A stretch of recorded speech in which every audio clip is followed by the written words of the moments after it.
को जय मसीह की परमेश्वर के नाम की महिमा हो। आज हम देखेंगे प्रथम चेलों का बुलाया जाना, और ये हमें मिल जाता है मत्ती रचित सुसमाचार उसका चौथा अध्याय की 18वीं आयत से लेकर और 22वीं आयत तक। तो देखें, प्रथम चेलों का बुलाया जाना।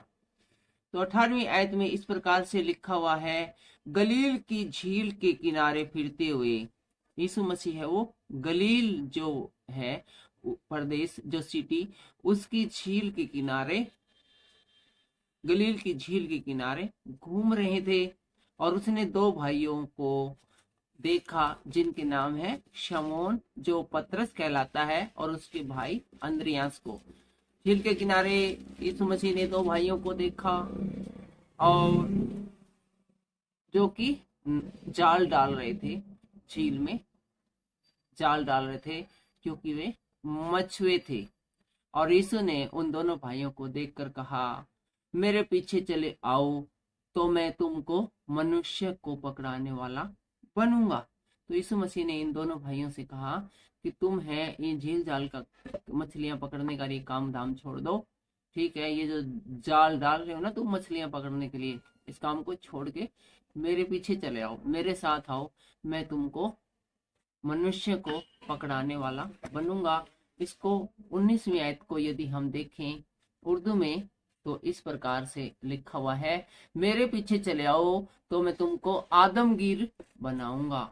आदमगीर, मनुष्य को पकड़ने वाला। मनुष्य को पकड़ने वाला कैसे?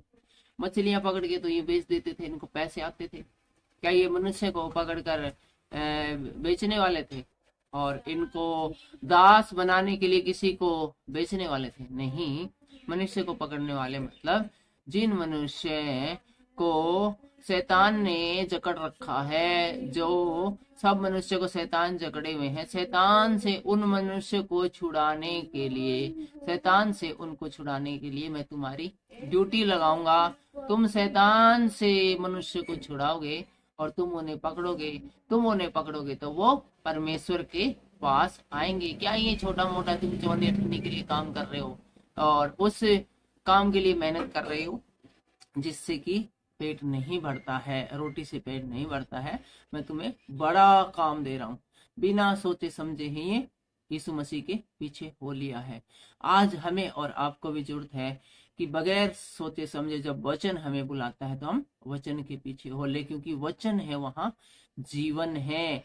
और जहाँ कि ये दुनिया की चीजें हैं, सारी चीजें हैं, आपके पास एप्पल का मोबाइल है, आपके पास गाड़ियां हैं, बंगले हैं, सरकारी नौकरी है और बहुत प्रॉपर्टी पड़ी है, ये सब कुछ यहीं रह जाना है। ₹1 $1 भी आपके साथ नहीं जाने वाला है। यहीं पर हमने कमाया और यहीं छोड़ जाया। इस दुनिया की सबसे बुरी बात पता है क्या? आपको बता देता हूँ। मान लो आपने ₹1 करोड़ कमाने के लिए मेहनत की और आपने 1 करोड़ कमा भी लिए, आपने खर्च किए सिर्फ 40 ही लाख, 60 लाख आप खर्च नहीं कर पाए, तो वो आपसे जब ऊपर जाओगे तो 1 करोड़ का हिसाब मांगा जाएगा। 60 लाख जो आपने खर्च नहीं किए हैं उसका हिसाब भी आपसे ही मांगा जाएगा। ये आप ये नहीं कह सकते जी मैंने तो मानता हूँ जी 1 करोड़ कमाए हैं लेकिन खर्च तो मैंने 40 लाख किए हैं, 60 लाख तो वो मेरे घर वाले इस्तेमाल कर रहे हैं, उनका मारो जो मैंने गुना करके जो इतने पैसे कमाए 1 करोड़, तो उसको वो भी तो खा रहे हैं। तो वहां पर ये जवाब नहीं चलेगा। आपसे हिसाब है वो 1 करोड़ का ही लिया जाएगा। कहने का मतलब ये है कि जितना कमाने के लिए आप गुनाह करोगे उस सब का हिसाब आपसे लिया जाएगा। ये बात अलग है कि आप उसमें से कितना खर्च कर पाते हो। चलिए आगे देखते हैं। और 19वीं आयत में लिखा है, यीशु ने उनसे कहा, मेरे पीछे आओ, मैं तुम्हें मनुष्य पकड़ाने वाला बनूंगा। और 20वीं आयत में इस प्रकार से लिखा है, वे तुरंत जालों को छोड़कर उसके पीछे हो लिए। तुरंत जालों को, जो जाल वो डाल रहे थे जेल में मछली पकड़ने के लिए, वो जाल जुल उसने सब छोड़ दिए। जो मछलियां पहले से पकड़ी हुई थी वो भी वहीं छोड़ दी, सब कुछ छोड़कर जाल वगैरह उसके पीछे हो लिया।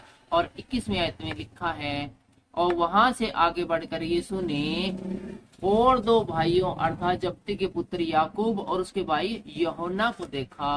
वो अपने पिता जब्ती के साथ नाव पर अपने जालों को सुधार रहे थे। आगे थोड़ी सी और चले, साथ में यीशु के ये दो बंदे भी हैं।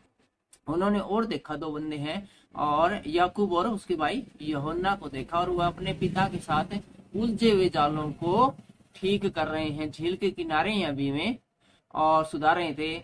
उसने उन्हें भी बुलाया, यीशु ने उन दोनों को भी बुलाया, और वे तुरंत नाव और अपने पिता को छोड़कर उसके पीछे हो लिए।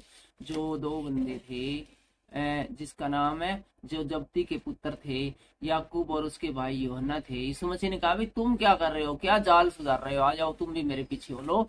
और वे तुरंत ही उसके पीछे हो लिए, और उन्होंने क्या क्या छोड़ा पीछे, अपने बाप को छोड़कर उसके पीछे हो लिए, कश्ती और अपने बाप को छोड़कर उसके पीछे हो लिए। तो इन दोनों ने अपनी कश्ती को भी छोड़ दी और अपने पिताजी को भी छोड़ दिया। ये चिंता नहीं की कि इस कश्ती को अब घर पे कौन लेके जाएगा, मेरे पिता को तो चलानी भी नहीं आती, मेरे पिता है उसका ध्यान कौन रखेगा, ये तो बूढ़ा आदमी है। किसी प्रकार की चिंता नहीं की। यीशु ने बुलाया और तुरंत ही चल पड़ा। एक गाना है, तुमने पुकारा और हम चले आए। यीशु मसीह ने पुकारा और एक हाजिर लो जी, हाजिर है हम आपके साथ जाने के लिए। तो आज आपको भी परमेश्वर पुकार रहा है, तो उसकी पुकार को सुनिए, परमेश्वर की आवाज को सुनिए, वो आपसे क्या चाहता है ये जानने की कोशिश कीजिए और जीवन के मार्ग में प्रवेश कीजिए। संकट से आप हो सकता है आज घिरे हुए हों, दुखों ने आपको पकड़ा रखा हो, बीमारियां आपके घर में बसेरा किए, ये सब कुछ भाग जाएंगे आपको और आपके घर को छोड़कर, यदि आप परमेश्वर के सही मार्ग पर चलते हैं। आज की वीडियो में परमेश्वर आपको आशीष दे, बरकत दे। सबको जय मसीह की, जय हिंद।